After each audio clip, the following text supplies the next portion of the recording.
What up, what up? It's the angry educated black man. And I come to you with some bad news. Summer is over. It's October 1. It's officially fall. Nigga, get your Ugg boots. Nigga, get your motherfucking jacket. Get your sweater. Get whatever the fuck you need to warm the fuck up because it's about to get cold, nigga. It's just getting to that point where the leaves just dribbling down the motherfucking tree and shit, you know what I'm saying? Shit changing colors and whatnot, you know what I'm saying? It's nice to have these seasons here in New York.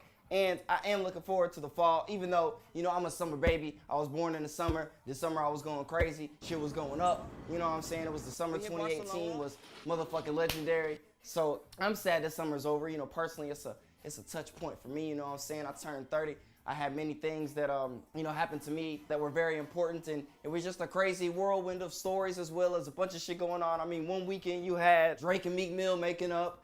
Nicki Minaj and Cardi B get into a fight. Mac Miller died. And Faith Evans and Mary J. Blige having a fight. All in one motherfucking weekend, man. I didn't have time to do all the motherfucking stories. But I will have a Summer Stories podcast. And, you know, speaking of podcasts, I definitely got some more coming up for you as well. I've got I hope you enjoyed the Bitch Nigga versus Fuck Nigga podcast. Well, I guess I might as well drop this one, right? You know what I'm saying? Summer is over. But I'm definitely going to have Summer Stories. I definitely got Brazil podcast coming up. I've got Montreal podcast lined up. Most of it's edited and finished up. I've also got an NBA preview podcast lined up with my homeboy Royal, who I know has got that NBA knowledge that, you know what I'm saying, me and my nigga can bounce off of and give you some real opinions and some real feedback and some real authentic talk. You know what I'm saying? We ain't holding no motherfucking water. We ain't being soft. We saying what it is and how we feel about the NBA season and what's gonna happen. Seeing LeBron in preseason already is exciting. Yeah, like I say, it was just a crazy motherfucking summer.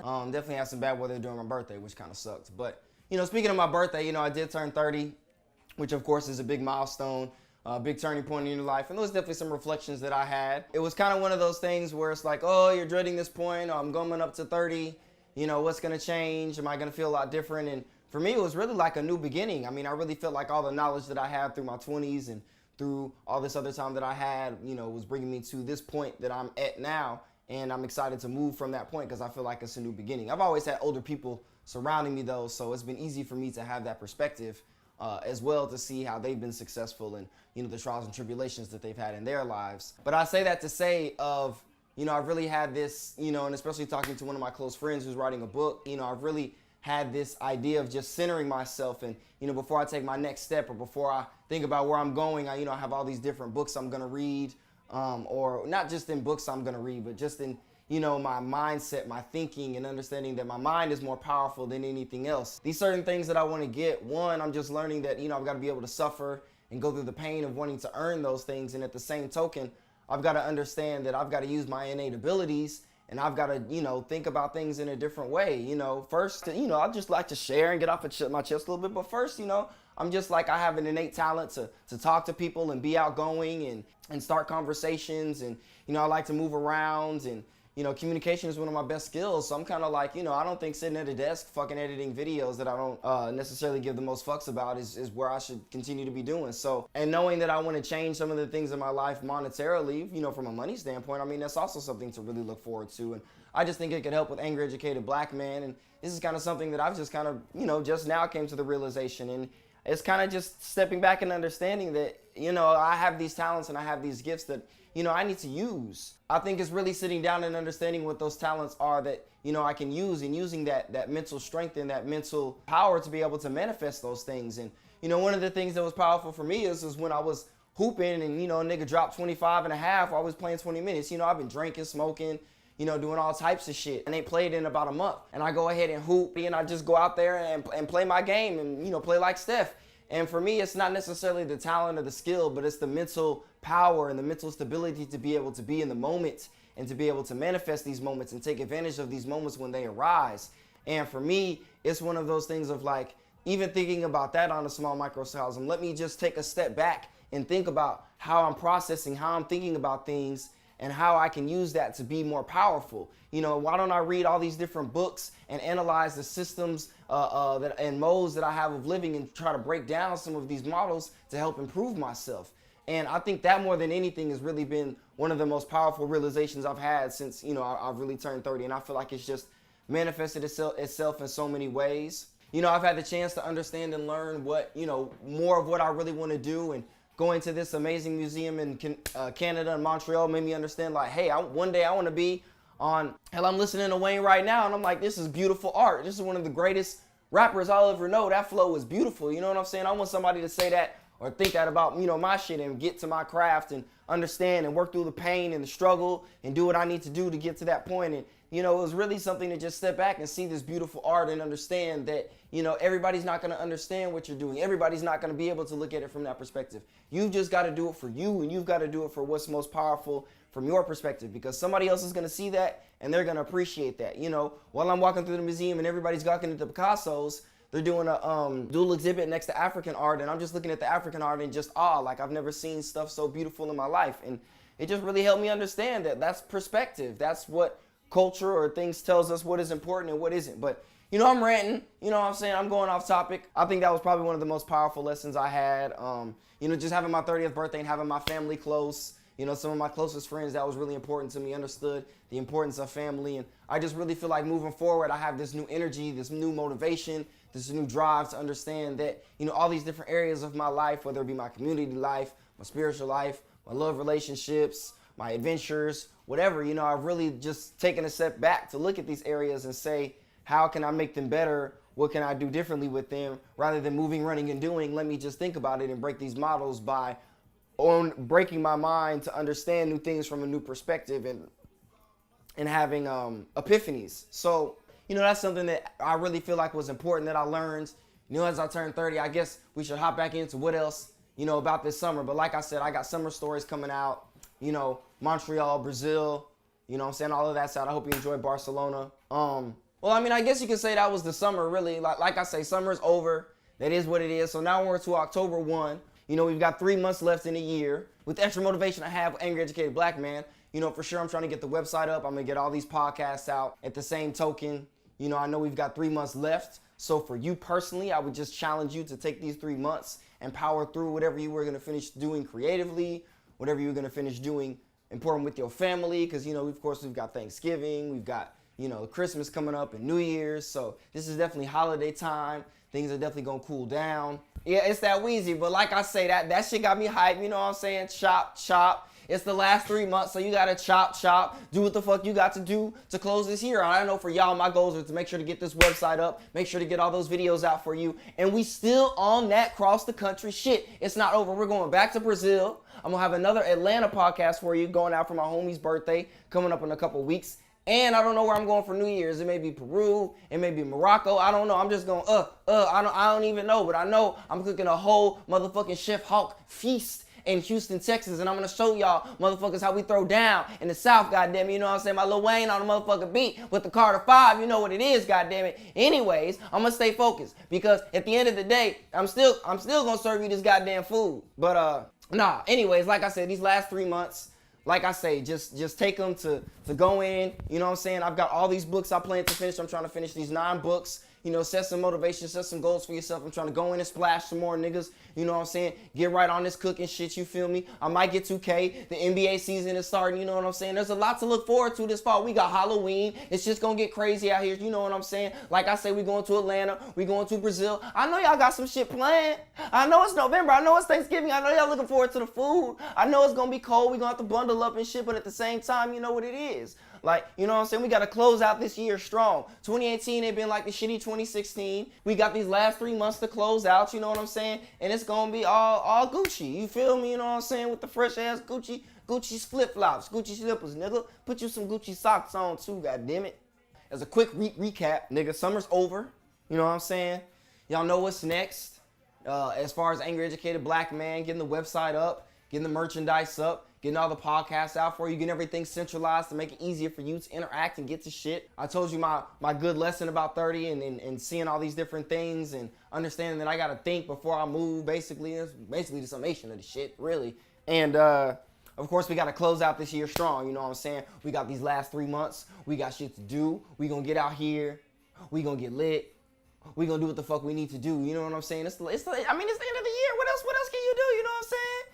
You know what I'm saying? I mean, nigga, your path is easy. Nigga gotta switch careers. Nigga gotta put shit together. You know what I'm saying? Like, for Angry Educated Black Man, nigga gotta, Nigga, I low-key look for another job. But yeah, that's how we're gonna close out the year. The last 3 months go strong, you know what I'm saying? I just challenge you to go strong, go hard in whatever you doing. So like I say, we gotta look out for the summer stories. Summer's over. Montreal, Brazil, the NBA preview podcast.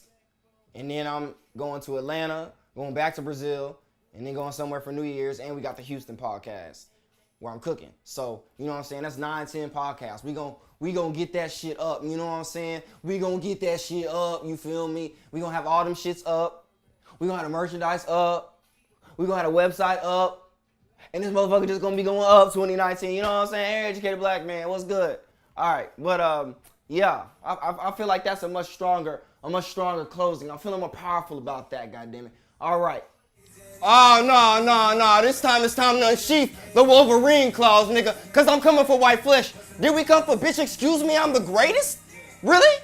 We came for bitch, excuse me, I'm the greatest? Hold on. Let me turn the music down a little bit. Because I'm kind of lit. I'm kind of turned the fuck up. Because I'm a little pissed. Y'all came for Serena Williams? Y'all fuck-ass niggas came from Serena Williams? All right, now first of all, let me break this down from start to finish. I didn't held my motherfucking tongue. I didn't held my motherfucking claws. But goddamn it, we bringing out the adamantium today, my nigga. I don't give a fuck. Black Panther, any of the motherfuckers can run up. I'm Wolverine in this whole nigga. Run up. I'll show you what's good with the adamantium claws. Anyway, let me stay focused. Serena? Really? Y'all came for the 23? 24? How many motherfucking Grand Slams she's got? Y'all came for the, damn, I was balling when motherfucking Pete Sampras and Andre Agassi was still out there. And now y'all got a whole motherfucking crop of new bitch ass white people and white men swinging around their motherfucking racket and throwing that shit on the ground and complaining like little bitches all the motherfucking time. But y'all got the nerve to talk about the greatest? Y'all got the nerve to talk about, bitch, I'm the greatest? Who in the fuck are y'all talking to? These white bitches in the motherfucking stands talking about, oh, Serena sure is bulky. Serena sure is swole. God, she's jacked. Bitch, she has 2% body fat. Close your motherfucking mouth. I don't want to hear what any of y'all white hoes have to say about the greatest. Bitch, you not the greatest? Who's y'all's greatest? Maria Sharapova? This bitch can't even win. Y'all serious? Not only can this bitch not win, but she had to use Serena in her book to even get attention about anybody writing about shit. She ain't won shit. And this is who you calling a fucking goddess? A motherfucker who can't win shit? That's who y'all have held up to a higher motherfucking complex, who y'all have given more money to, and who Serena has said on multiple times, I don't give a fuck about your little white girl endorsements. I don't give a fuck about none of your endorsements. Because you know why? Who endorses me? Nike, Pepsi. You know why? Because bitch, I'm the greatest. Who in the fuck do I give a fuck about who y'all endorsing? Who in the fuck y'all holding on a pedestal? You know what your motherfucking problem is, white hoes? Let me put my motherfucking foot up. You know what your motherfucking problem is you have an inferiority complex. That's the problem. The reason y'all are worried about how she looks and her superior physicality somehow thinks that you think she's equates better than you. Or somehow you feel that that's or in some ways that puts her at some sort of advantage while she's playing the sport. But no, boo-boo. She has 24 hours in a day just like your dumb ass does. But she's not even white and still beating y'all at your own sport. Now let's bring it back to a whole nother motherfucking window. Oh, are y'all, not only are you inferior, but you're upset that this black woman has dominated y'all's sports for fucking ever. It's like having a black Michael Phelps. The whole fucking world will turn on its head. Could you imagine if Michael fucking Phelps was smoking all that weed and did everything else? That motherfucker, as a black man, we seen what's happening in the motherfucking presidency. We know how it goes. We know what the double standard is. So untouchable Serena has continued to be the greatest. And all you can do, Becky's, all you can do, Sally, all you can do, Sarah, is sit up there and talk about her motherfucking jacked and how big her arms are. Because you're so motherfucking inferior and you're so worried about your extinction that you gotta hold water to the motherfucking greatest. And you can't hold shit. Let's continue to talk about the white ass sport that she's continued to dominate. We ain't seen nothing like this since Arthur Ashe. She continued generations after generations. She got more Grand Slam titles than years played. She didn't win a whole Grand Slam title with a motherfucking baby. How weak are y'all hoes? Y'all not ready for the realest? Y'all not ready for greatness? Y'all not ready for your daddy telling reporters to shut the fuck up? And don't you tell my child they can't be whoever the fuck they want to be. Y'all ain't had that mindset. Y'all ain't had that realness. Y'all don't know the greatest. Y'all don't understand that shit. Y'all ain't never had that shit in your life because you know what? You ain't work for shit, Becky. You ain't work for shit, Sally. You ain't work for shit, Sarah. Oh, are y'all appalled? Are y'all offended? I told y'all motherfuckers the animanium's out. I got the claws out today, goddammit. It's Wolverine motherfucking ring. Now, let's go to these weak ass white men. So you telling me So you telling me all these motherfuckers who've been throwing their rackets on the motherfucking ground playing male tennis, all these other athletes who've been acting a fool, cussing you out, saying whatever else, but when Serena wears a black suit, when Serena motherfucking kicking everybody ass, when Serena tells the referee he's full of shit and stands up for himself, oh, all of a sudden y'all motherfuckers want to boycott. So, once again, can we tell the weakness of white men? Y'all cannot stand black women to be in control, and y'all cannot stand black women to take over your sport or to take over your livelihood or well-being in general. Is that not what you want to hear? Well, shit, that's not what she want to hear when she bouncing her racket back and forth is y'all motherfucking ass complaining about what the fuck she doing when at the end of the day she just gonna beat all y'all ass. Now, I'm gonna take a step back from anger to break down the situation before I roast the motherfucking cartoonist who had the nerve to give Osaka black hair and fucking Serena jumping up and down like, you know what, you fuck ass nigga thought that shit was cute. Somebody need to get their hand like Thanos and slap the fuck out your bitch ass for that stupid shit you did that you thought was cute. Anyways, let me be objective and break the situation down for you.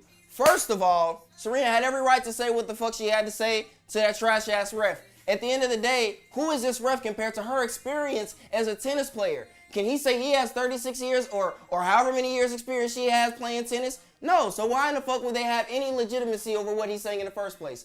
Nextly, if he did kick her out over these foul ass penalties, that's some bullshit. True. Now, I don't understand why we're not giving Osaka more credit because at the end of the day, many times there may have been penalties or many times she may lost her mental stability, but she's still been able to win. So to me, if I was a journalist, the story would be is, even though Serena was penalized, I'm of course going to write a separate story about the bullshit standards that they have for Serena and women's tennis versus men's tennis on top of the standard of her being a black woman who dominates in a white male dominant sports and that's a predominantly white sports. I mean, y'all motherfuckers sit in the sands and don't even say nothing. What kind of fuck bullshit is that? Y'all be golfing, nobody be saying shit. Y'all be slapping a motherfucking tennis ball across the court and don't nobody be saying nothing. But shit, niggas gotta play with 30,000 fans. Niggas gotta get knocked over the head, have concussions, and do whatever else. That's the sport y'all fucking gave us, right? Yeah, so at the end of the day, when a black person takes over your motherfucking sport, y'all motherfuckers got a problem. Or y'all missed some dumb shit that nobody wants to play in the fucking first place. What we really should be doing is applauding Osaka because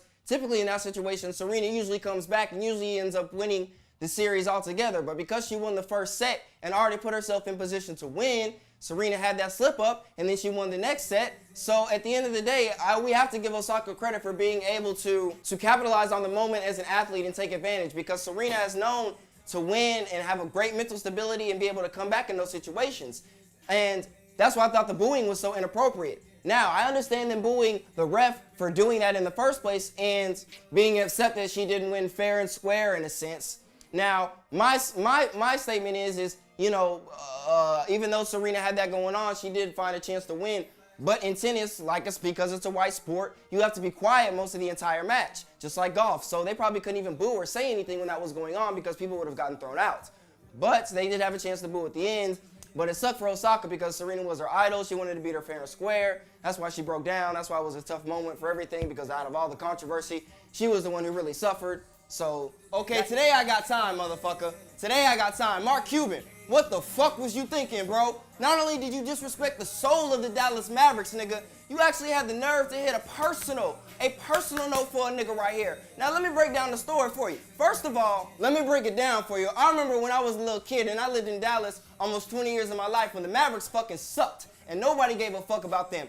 Mark Cuban came in, he did something, he changed the culture. He changed the way they play basketball. He changed how they pursue free agents. He changed the way they drafted. He gave us a chance to have a ring and have a title. And I actually had a chance to go to Game 3 and actually see them play where they won their first NBA championship. I've been an NBA fan over 30 years. Since I was in the motherfucking womb, I've been a motherfucking NBA fan. That is what it is. So this hits dead ass to home, nigga. I even love Dirk Nowitzki. I did a whole motherfucking rant about the greatness of the Mavs and that championship that they won. And I was so glad to be a part of it. I was so glad to be there. All of that heart and soul I put into the NBA and I put into the Mavericks and put into you making that team successful has been destroyed in one day. I can't even excuse what's happened, what's been allowed to be happened. Because you know what? At the end of the day, no matter how much I love basketball, no matter how much I care about that, you know what comes first, nigga? Family come first, nigga. And you know what that means? That means if I have a family member who works at the NBA and they got to worry about being groped, they got 15 different women who got allegations against somebody. They got somebody else who said they forcibly kissed them and was showing them porn videos. Y'all got reporters. Y'all got CEOs. Y'all got motherfucking trainers and all types of shit so far that allowed this culture that you turned a blind eye to. My nigga, I may not be yelling and screaming right now, and even though it may be sounding like I'm yelling and screaming, but I would run up on your bitch ass right now and throw hands, nigga, because that's some fuck shit. All y'all niggas who groped, all y'all niggas who did that other shit, all y'all niggas can run up and catch these hands, my nigga, because that's some fuck shit. At the end of the day, that is a product of a weak man. And a weak man who picks on a woman like that and allows, not only picks on a woman, but then allows that culture is just as weak. That's just like the white moderates turning a motherfucking eye. I know black women, I know Asian women, I know Indian, my brown women, they all gonna step up and say what they gotta say. And white women, especially y'all, I need y'all to step up and say what y'all gotta say, because at the end of the day, we do not need to allow this culture in the NBA, and that motherfucker's gotta go. This is coming from a fan, from somebody who's lived in Dallas for 20 years, somebody who's seen the championships, who's seen Dirk go in for the winning layup on niggas and just end the game and seal and know I'm getting another fucking championship. We gonna have a motherfucking celebration in this motherfucker. Who's seen all that shit? I know at the end of the day, family come motherfucking first, nigga. And if you wouldn't allow some shit like that, hey, you know what I'm saying? There's some things I don't give a fuck about. There's plenty of things I don't give a fuck about, but I'll tell you this, my family is one thing, so don't come for that shit.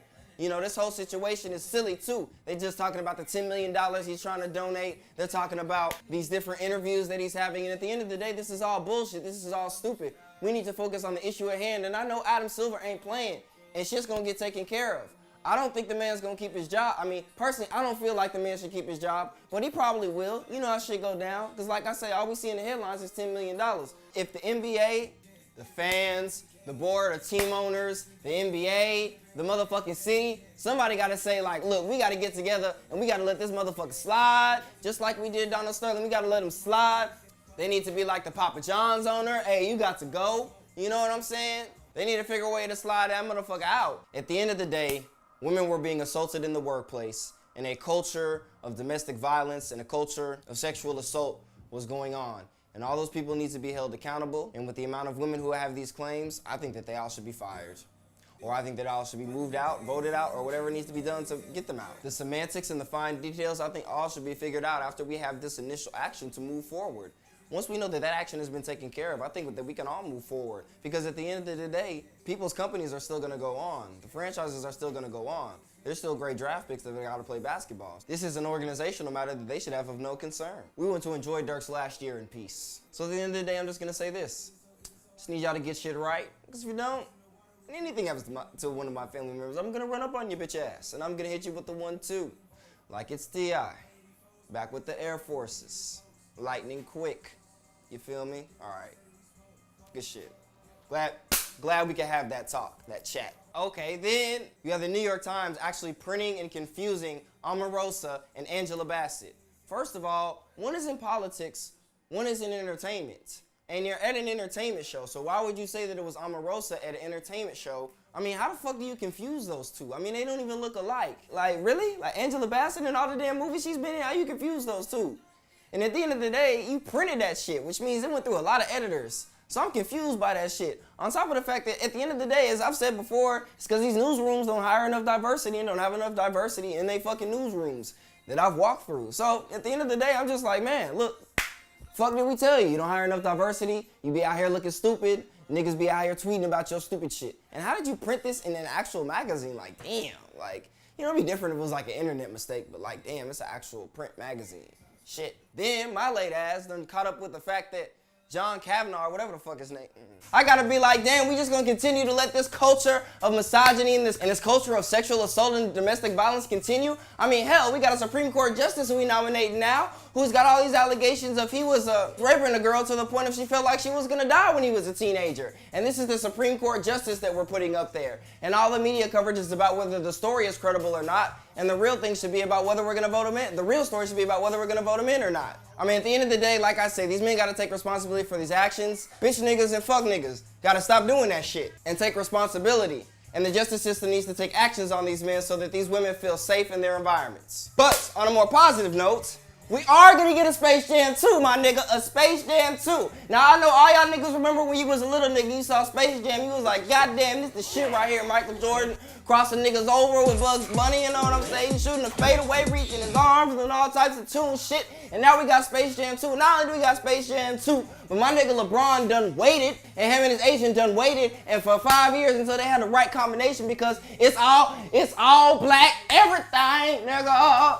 We got Ryan Coogler, the same producer from motherfucking Black Panther and Fruitvale Station. So I'm just so excited to see what this production is gonna produce. And I mean, if we have anything to the level that we saw of Black Panther from Ryan Coogler, on the top of the fact that we got Black Panther 2 coming out too, and you know my nigga LeBron is gonna be on that LA shit, and you know the other guy's black too, so you know what I'm saying? It's just gonna be a black collaboration, you know what I'm saying? All they need to do is get that Nike check on there, you know what I'm saying? And you already know Warner Brothers about that life, so you know what it is. Also, if you didn't see me post already, you know that Captain Marvel is coming out, and y'all know how I feel about that. Everything is coming together for this cosmic universe to just explode. As I've told y'all many times before, Captain Marvel is key because now that I've found out even more information, I realize that she is key because she has the quantum energy, and they're gonna need to travel to the quantum realm. There's already a lot of indications that there's going to be some sort of time travel, that some sort of time is going to pass, and through many of the trailers that I have seen, there's a lot of details in Infinity War that we may have missed that were very important to the fact to the Avengers winning.